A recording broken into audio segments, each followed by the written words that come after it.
Majority Leader is recognized. Mr. President, this past November, the American people gave President Trump and Republicans a mandate. Now the time has come to begin executing on it. Mr. President, one of the most important issues in this last election was the illegal immigration crisis. And that's the topic of the first vote that we're holding in the Senate under Republican majority.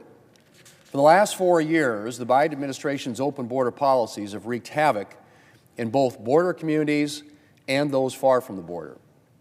One of those communities is Athens, Georgia, where 22-year-old nursing student Laken Riley was murdered by an illegal immigrant while out for a morning jog last year.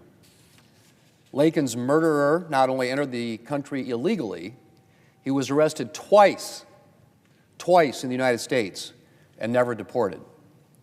Mr. President, this week the Senate is going to vote on Senator Britt's bipartisan Laken Riley Act, which would ensure that illegal immigrants are deported when they are arrested, as Laken's killer was, for crimes like theft and burglary.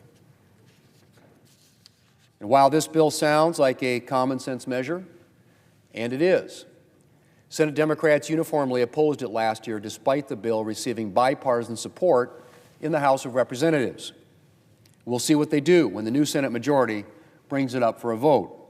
Mr. President, we're also going to be taking a vote to support our ally Israel, something my friends across the aisle seem to struggle with from time to time.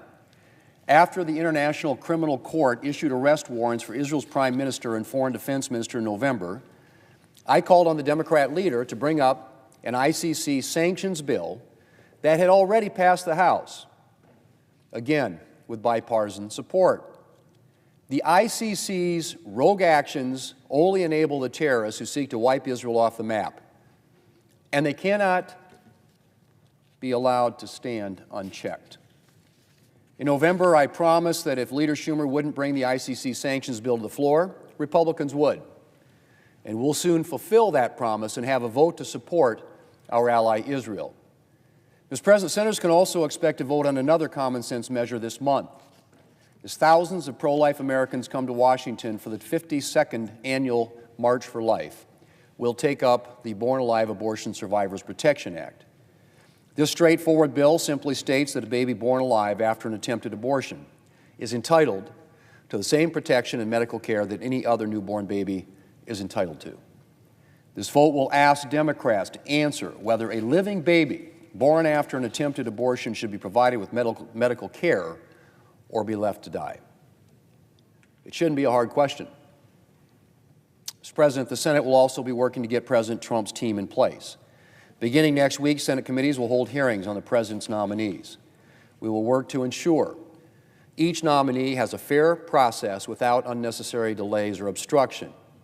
And we will confirm those nominees swiftly so the Trump-Vance administration can hit the ground running.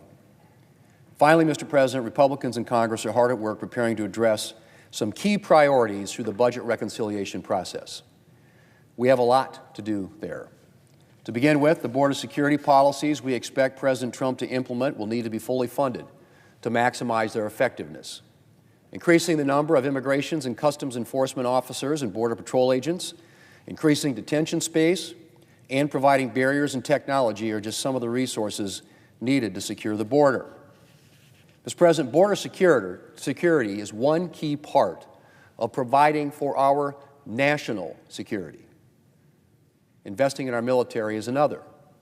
And we're working on investing in improvements to military readiness that will help restore American strength so that we can deter our adversaries and keep the peace.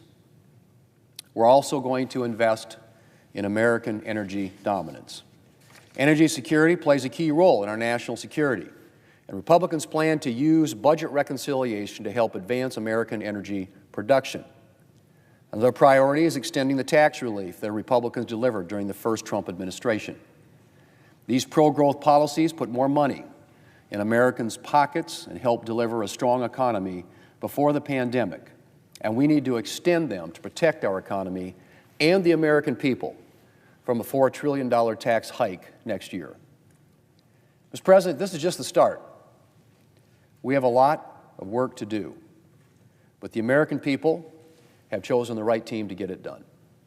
Mr. President, I yield the Hold on, Mr. President. Not ready to yield the floor just yet.